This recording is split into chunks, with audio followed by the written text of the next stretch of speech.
Yes, അങ്ങനെ പലതരത്തിലുള്ള സഹായങ്ങൾ ഇങ്ങനെ ഒഴുകിയെത്തുകയാണ്. നമ്മുടെ സിനിമാ താരങ്ങളടക്കം ഫിലിം ഇൻഡസ്ട്രിയിൽ നിന്നടക്കം നിരവധി സഹായങ്ങൾ എത്തിയിരിക്കുകയാണ്. ഇന്നലെ മോഹൻലാൽ അടക്കം സ്ഥലം സന്ദർശിച്ചിരുന്നു. അദ്ദേഹത്തിന്റെ വിശ്വശാന്തി ഫൗണ്ടേഷനിൽ നിന്ന് 3 കോടി നൽകുമെന്ന് അറിയിച്ചിരിക്കുന്നു. ഒപ്പം തന്നെ വിവിധ സിനിമാ താരങ്ങൾ, ഒപ്പം തന്നെ മറ്റ് പല മേഖലകളിലുള്ള ആളുകൾ, എന്തിന് സാധാരണക്കാരായ ആൾ പോലും 100 രൂപ മുതൽ സംഭാവന ചെയ്യാൻ കഴിയുന്ന ആൾ പോലും ഏതെങ്കിലും ഒരു തരത്തിൽ വയനാടിന് തങ്ങളുടെ കൈ സഹായം ഉണ്ടാകണമെന്നുള്ളൊരു ആവശ്യത്തിൽ ഇതിൽ തന്നെയാണ് മുഖ്യമന്ത്രിയുടെ ദുരിതാശ്വാസ നിധിയിലേക്ക് അടക്കം സംഭാവനകൾ നൽകുന്നത്. യെസ്, ഞാൻ നേരത്തെ പറഞ്ഞതുപോലെ തന്നെ പീപ്പിൾസ് ഫൗണ്ടേഷൻ നമുക്കറിയാം ധാരാളം ഇത്തരം കാരുണ്യ പ്രവർത്തനങ്ങൾ നടത്തുന്നു. പ്രത്യേകിച്ച് വീടില്ലാത്തവർക്ക് വീട് വെച്ച് നൽകുന്നതായുള്ള വാർത്തകൾ നിരന്തരം നമ്മൾ സംപ്രേഷണം ചെയ്യാറുണ്ട്.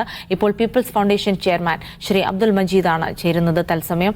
ശ്രീ അബ്ദുൽ മജീദ്, നമുക്കറിയാം ഈ വയനാട് ഇപ്പോൾ മുണ്ടക്കൈ കടന്നു പോകുന്ന ഒരു ദുരവസ്ഥ എന്ന് പറയുന്നത് അത് വിവരണത്തിനതീതമാണ്. കേരളം ഇതുവരെ കണ്ടിട്ടില്ലാത്ത ഒരു വല്ലാത്ത ഒരു തരത്തിലുള്ള ദുരന്തത്തെ അഭിമുഖീകരിച്ചുകൊണ്ടിരിക്കുന്നു. ഇനിയുള്ള ചോദ്യം, ഇപ്പോൾ ജീവിച്ചിരിക്കുന്ന ആളുകളെ എങ്ങനെ പുനരധിവസിപ്പിക്കും, അവരെങ്ങനെ നമുക്ക് സഹായിക്കാൻ കഴിയുമെന്നുള്ളതാണ്. എങ്ങനെയാണ് പീപ്പിൾസ് ഫൗണ്ടേഷൻ ഈ കാര്യത്തിൽ ഇടപെടാൻ പോകുന്നത്? വയനാടിന്റെ പുനരധിവാസം വളരെ സജീവമായി തന്നെ പീപ്പിൾ ഫൗണ്ടേഷൻ ആസൂത്രണം ചെയ്തുകൊണ്ടിരിക്കുകയാണ്. 2018-ലും 2019-ലും ഉണ്ടായ പ്രളയ സമയത്ത് അവിടെ പുനരധിവാസ പരിപാടികൾ നടത്തിയ വളരെ വലിയ ഒരു മുൻ പരിചയം പീപ്പിൾ ഫൗണ്ടേഷനുണ്ട്. ഇവിടെ നമ്മൾ ഇന്നലെയൊക്കെ ചർച്ചയിൽ പലരും പരാമർശിച്ചതുപോലെ സമഗ്ര പുനരധിവാസം എന്നത് തന്നെയാണ് പീപ്പിൾ ഫൗണ്ടേഷന്റെയും ആശയം. അതിനു വേണ്ടിയിട്ടുള്ള ഡാറ്റകൾ നമുക്ക് ആവശ്യമുണ്ട്. ആ ഡാറ്റ ശേഖരണം എന്നുള്ള പരിപാടി ആദ്യം തന്നെ ഓൾറെഡി പീപ്പിൾ ഫൗണ്ടേഷൻ ആരംഭിച്ചു കഴിഞ്ഞു. വീട് എന്നുള്ളത് ഒരു വലിയ പ്രശ്നം തന്നെയാണെന്നുള്ളതിൽ സംശയമൊന്നുമില്ല. പക്ഷെ വീട് മാത്രമല്ല പുനരധിവാസം.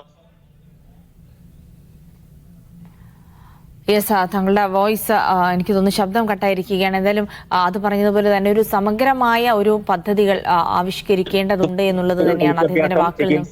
വിവിധ പദ്ധതികൾ ആസൂത്രണം ചെയ്തുകൊണ്ടുള്ള ഒരു സമഗ്ര പദ്ധതി തന്നെയാണ് പീപ്പിൾ തുടർന്നോളൂ ഫൗണ്ടേഷനും ആവിഷ്കരിക്കുന്നത്.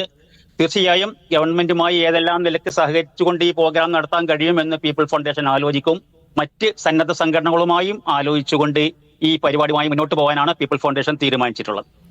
പ്രത്യേകിച്ച് വീട് നിർമ്മിച്ച് കൊടുക്കുക എന്നുള്ള കാര്യത്തിന് തന്നെയാണോ പീപ്പിൾസ് ഫൗണ്ടേഷൻ മുൻഗണന നൽകുന്നത്? വീട് ഒരു പ്രധാനപ്പെട്ട പ്രശ്നം തന്നെയാണ്. പക്ഷെ വീട് മാത്രമല്ല, വിദ്യാഭ്യാസം, തൊഴില്, അവരുടെ ചികിത്സ തുടങ്ങിയ മറ്റ് കാര്യങ്ങളിലും പീപ്പിൾ ഫൗണ്ടേഷൻ ഇടപെടാൻ ആഗ്രഹിക്കുന്നുണ്ട്. സ്വാഭാവികമായി പുനരധിവാസവുമായി ബന്ധപ്പെട്ടുള്ള ചർച്ചകളൊക്കെ വരുമ്പോൾ അത് തന്നെയാണ്. കാരണം അവരുടെ ഒരു ജീവിത സാഹചര്യങ്ങൾ, ജീവിത ശൈലി, ഇതൊക്കെ നോക്കണം. നമ്മളിങ്ങനെ സർക്കാർ സംവിധാനങ്ങളിലെ പഴയ ലക്ഷം വീട് കോളനികൾ പോലെയുള്ള വീടുകൾ ഉണ്ടാക്കി കൊടുത്തത് കൊണ്ട് മാത്രം എല്ലാം ആകുന്നില്ല എന്ന് നമുക്കറിയാം. അതുകൊണ്ട് തന്നെ കുറച്ചുകൂടെ വലിയ രീതിയിൽ നമ്മളൊരു വിഭാവനം, കുറച്ചുകൂടെ ഫ്യൂച്ചറിസ്റ്റിക് ആയിട്ട് വിഭാവനം ചെയ്തുകൊണ്ട് ഇത്തരം പദ്ധതികൾ നടത്തേണ്ടതുണ്ട്. പക്ഷേ അതിന് സമഗ്രമായ ഒരു ഡാറ്റ ശേഖരണം അടക്കം, പക്ഷേ അവരുടെ ഭൗതിക സാഹചര്യങ്ങൾ, അവരുടെ തൊഴിൽ, ഇതൊക്കെ അറിഞ്ഞുകൊണ്ടുള്ള ഒരു സമീപനം തന്നെ ആവശ്യമാണല്ലേ? അതെ, തീർച്ചയായും അങ്ങനെ തന്നെയാണ്. അതിന്റെ ഡാറ്റ ശേഖരണം ഓൾറെഡി തുടങ്ങി.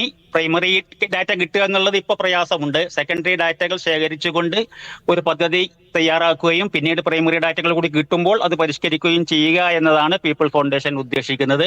ആ വർക്ക് ഓൾറെഡി തുടങ്ങി കഴിഞ്ഞിട്ടുണ്ട്. എന്തായാലും നമുക്കറിയാം ഇപ്പോൾ ഈ സ്ഥലമൊന്നും താമസയോഗ്യമായിരിക്കുകയില്ല എന്നുള്ളത്. അതുകൊണ്ട് തന്നെ ഇവരെ മറ്റൊരിടത്തേക്ക് മാറ്റി താമസിപ്പിക്കണം. അപ്പോൾ അത്തരമൊരു അനുയോജ്യമായ സ്ഥലം കണ്ടെത്തണം. അത്തരം കാര്യങ്ങളൊക്കെ തന്നെയാണോ പീപ്പിൾസ് ഫൗണ്ടേഷനും പിന്തുടരുന്നത്? തീർച്ചയായിട്ടും പുതിയ സ്ഥലത്ത് തന്നെയാണ് നമ്മൾ ഉദ്ദേശിക്കുന്നത്. ആ സ്ഥലം ഓഫർ ചെയ്തുകൊണ്ടുള്ള വാഗ്ദാനങ്ങൾ നമുക്ക് ലഭിച്ചിട്ടുണ്ട്, അത് ലഭിച്ചുകൊണ്ടിരിക്കുന്നുണ്ട്. ഒപ്പം തന്നെ സ്ഥലവും, വീട്, വിദ്യാഭ്യാസം, തൊഴില്, ആരോഗ്യം, അവരുടെ കൗൺസിലിംഗ് തുടങ്ങിയ എല്ലാ കാര്യങ്ങളും ഉൾക്കൊള്ളുന്ന ഒരു സമഗ്ര പദ്ധതി തന്നെയായിരിക്കും പീപ്പിൾ ഫൗണ്ടേഷൻ ആവിഷ്കരിച്ച് നടപ്പിലാക്കുന്നത്. ഓക്കെ, ശ്രീ അബ്ദുൽ മജീദ്, താങ്കൾക്ക് അവിടെ സന്ദർശിക്കാൻ കഴിഞ്ഞിരുന്നോ? പീപ്പിൾ ഫൗണ്ടേഷന്റെ പ്രതിനിധികൾ പോയി സന്ദർശിച്ചിട്ടുണ്ട്. ഞാൻ നേരിട്ട് പോയിട്ടില്ല, പലരും പോയിട്ടുണ്ട്. ഇപ്പോഴും നമ്മുടെ ടീം ഡാറ്റാ ശേഖരണവുമായി ബന്ധപ്പെട്ട് അവിടെയുണ്ട്. ശരി, വളരെയധികം നന്ദി ശ്രീ അബ്ദുൽ മജീദ് ഈ അവസരത്തിൽ പ്രതികരിച്ചതിന്. People's foundation chairman Shri Abdul മജീദാണ് സംസാരിച്ചത്. കാരണം ഒരുപാട് കാരുണ്യ പ്രവർത്തനങ്ങളൊക്കെ നടത്തുന്നു, വീടുകളൊക്കെ വെച്ചു കൊടുക്കുന്ന സംഘടനയാണ്. അതുകൊണ്ട് തന്നെ ഈ വയനാട് കേന്ദ്രീകരിച്ചുകൊണ്ട് തന്നെ വലിയ രീതിയിലുള്ള ഒരു വിഭാവനം ചെയ്തുകൊണ്ടുള്ള വലിയ രീതിയിലുള്ള ഒരു പുനരധിവാസ പദ്ധതികൾക്ക് തന്നെയാണ് ഇവരും തുടക്കമിടുന്നത്. സ്ഥലം പലയിടങ്ങളിൽ നൽകാമെന്നുള്ള ഓഫറുകളൊക്കെ ഉണ്ട്. അപ്പോൾ അവിടങ്ങളിൽ കേന്ദ്രീകരിച്ചുകൊണ്ട് മാത്രമല്ല, ഇപ്പോൾ നിലവിലുള്ള ആളുകളുടെ തൊഴിൽ, അവരുടെ ജീവിത സാഹചര്യം, വിദ്യാഭ്യാസം, ആരോഗ്യം ഇതൊക്കെ ബന്ധപ്പെടുത്തിക്കൊണ്ടായിരിക്കും പുനരധിവാസം. ഇനി അത്തരമൊരു പുനരധിവാസ പദ്ധതികളിലേക്ക് ഈ പീപ്പിൾസ് ഫൗണ്ടേഷൻ അടക്കമുള്ള സന്നദ്ധ സംഘടനകൾ കടക്കുന്നു എന്നുള്ളതാണ്. വയനാടിനെ കൈപിടിച്ചുയർത്തുക, മുണ്ടക്കൈ ഗ്രാമത്തെ ഈ ദുരന്തത്തിൽ നിന്ന് കൈപിടിച്ചുയർത്തുക, ഇനി അവശേഷിക്കുന്ന ആളുകളുടെ ജീവിതത്തിലേക്ക് ചെറിയ സന്തോഷമെങ്കിലും കൊണ്ടുവരാൻ കഴിയുക എന്നുള്ളതാണ്. കാരണം എല്ലാം നഷ്ടപ്പെട്ട് നിൽക്കുന്ന ആളുകൾക്ക് ലഭിക്കുന്ന ഒരു ചെറിയ പുഞ്ചിരി പോലും വലിയ ആശ്വാസമായിരിക്കുമെന്നിരിക്കെ അവർക്ക് ജീവിക്കാനുള്ള ഭൗതിക സാഹചര്യം ഒരുക്കി കൊടുക്കുക എന്നുള്ളത് തന്നെയാണ് ഇനി സന്നദ്ധ സംഘടനകൾക്ക് ചെയ്യാനുള്ളത്.